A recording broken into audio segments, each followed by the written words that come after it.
Bonjour et bienvenue sur le plateau du Media Lab, dans le cadre du magazine Information, le magazine de présentation des formations de l'Université catholique de Lille. Nous avons le plaisir d'accueillir aujourd'hui M. Jean-Daniel Wexten, responsable pédagogique du Master Management des banques et institutions financières. Alors M. Wexten, bonjour. Bonjour. Pouvez-vous nous dire en quoi consiste ce parcours ?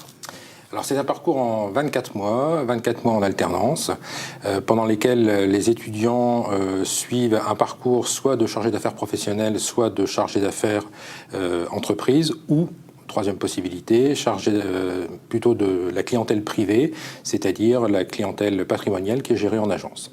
Donc ils sont, vous disiez en alternance, vous aviez démarré votre propos par alternance, donc ils sont une partie du temps à suivre des cours et une partie du temps dans leur banque, dans leur agence bancaire. Comment ça s'organise concrètement pour eux ? Alors en fait, 2 semaines en entreprise et ensuite 2 semaines à la faculté, ce qui leur permet en fait d'appliquer directement ce qui a été vu en cours, de l'appliquer directement à la banque. Et donc d'avoir déjà un pied dans l'entreprise, ce qui au bout des 2 ans leur donne 2 années d'expérience. D'accord. J'imagine donc que vous attendez un certain nombre de qualités, de prérequis de vos candidats quand ils vont démarrer, puisque un cursus en alternance, voilà, il faut être capable de suivre à la fois la formation et à la fois le rythme de l'entreprise.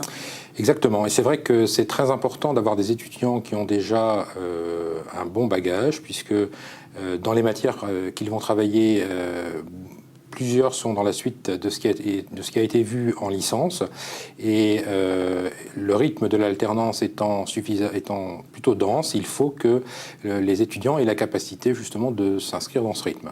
Et de travailler, j'imagine, de manière régulière. Et de travailler de manière régulière, et ça, dès le début, c'est très important, et beaucoup d'enseignants, d'ailleurs, insistent là-dessus en début du parcours.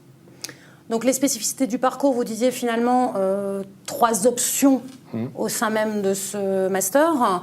La gestion de clientèle professionnelle, la gestion de clientèle privée et la gestion de clientèle plutôt à format entreprise. Voilà. Alors en fait, dans les matières, on va retrouver des matières qui sont communes aux 3 grandes options, et puis des matières qui sont plus spécifiques aux chargés d'affaires professionnels et aux chargés d'affaires entreprises, notamment l'évaluation d'entreprise, et puis des matières qui seront plus le droit de la famille ou les problématiques patrimoniales qui s'adressent plus aux chargés de clientèle privée. Donc l'objectif, j'imagine, de cette formation, bien sûr l'obtention du master, mais également un taux d'employabilité important. Alors, en fait, l'avantage de la formation, c'est qu'effectivement, les étudiants trouvent du travail facilement à la sortie du master, c'est-à-dire que soit ils continuent dans l'entreprise dans laquelle ils ont fait leur alternance, ce qui est quand même une majorité de cas, ou alors ils trouvent dans d'autres établissements, sachant qu'ils ont 2 années d'expérience derrière eux et une formation qui est reconnue par l'ensemble des banques de la place. Alors, quels pourraient être d'autres avantages pour les étudiants d'être en alternance, justement ? Alors je pense qu'il y a aussi le fait qu'ils voient dans leur travail à la banque des problématiques qu'ils vont pouvoir traiter ensuite en cours, c'est-à-dire poser des questions aux enseignants sur des choses sur lesquelles ils ont travaillé à la banque. Et la réciproque est vraie, c'est-à-dire des choses qu'ils ont pu étudier en cours, comment elles s'appliquent à la banque. Je pense par exemple à tout ce qui tourne autour de la conformité ou de la réglementation des banques. Ils le voient en application directe, comment dans une agence on prend en compte les risques et comment on prend en compte la réglementation. Quels sont les autres avantages pour moi étudiant d'être en alternance, puisque on l'a dit, c'est un rythme soutenu, bien sûr ça me donne une expérience importante.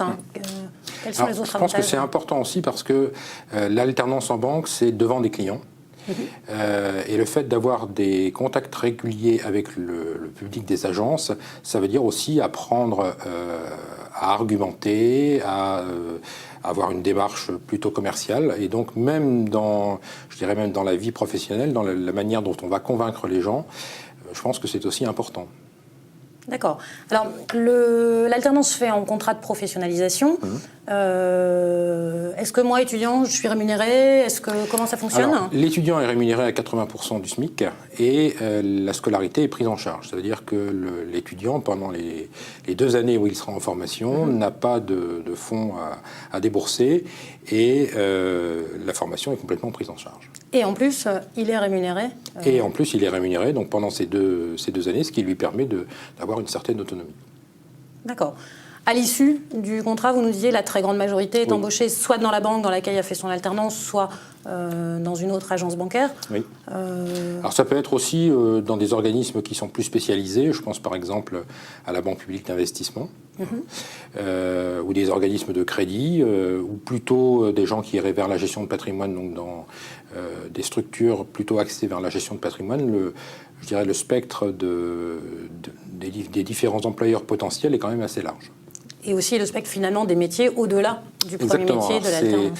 C'est l'avantage de la banque, c'est que la banque nous permet d'avoir différents métiers au cours d'une même carrière et donc d'aller vers les RH, vers le marketing, vers la communication, vers la gestion de patrimoine, vers les grandes entreprises. Enfin, il y a quand même beaucoup de métiers qui sont possibles à partir du moment où on est rentré dans un cursus bancaire. L'alternance, on le disait tout à l'heure, c'est un rythme qui est soutenu en termes de taux de réussite au niveau du master.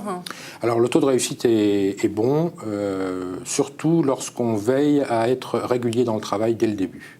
C'est-à-dire que si on suit bien les consignes que donnent les enseignants, qui pour la plupart sont quand même des gens qui ont l'habitude d'enseigner, alors que ce soit des enseignants d'université ou des professionnels qui viennent enseigner chez nous, je pense qu'il faut savoir écouter aussi les consignes qui sont données, et à partir de ce moment-là, il n'y a pas de raison pour que le master se passe mal. D'accord. Merci à vous, Monsieur Wexten. Merci. À bientôt pour un prochain numéro de Information.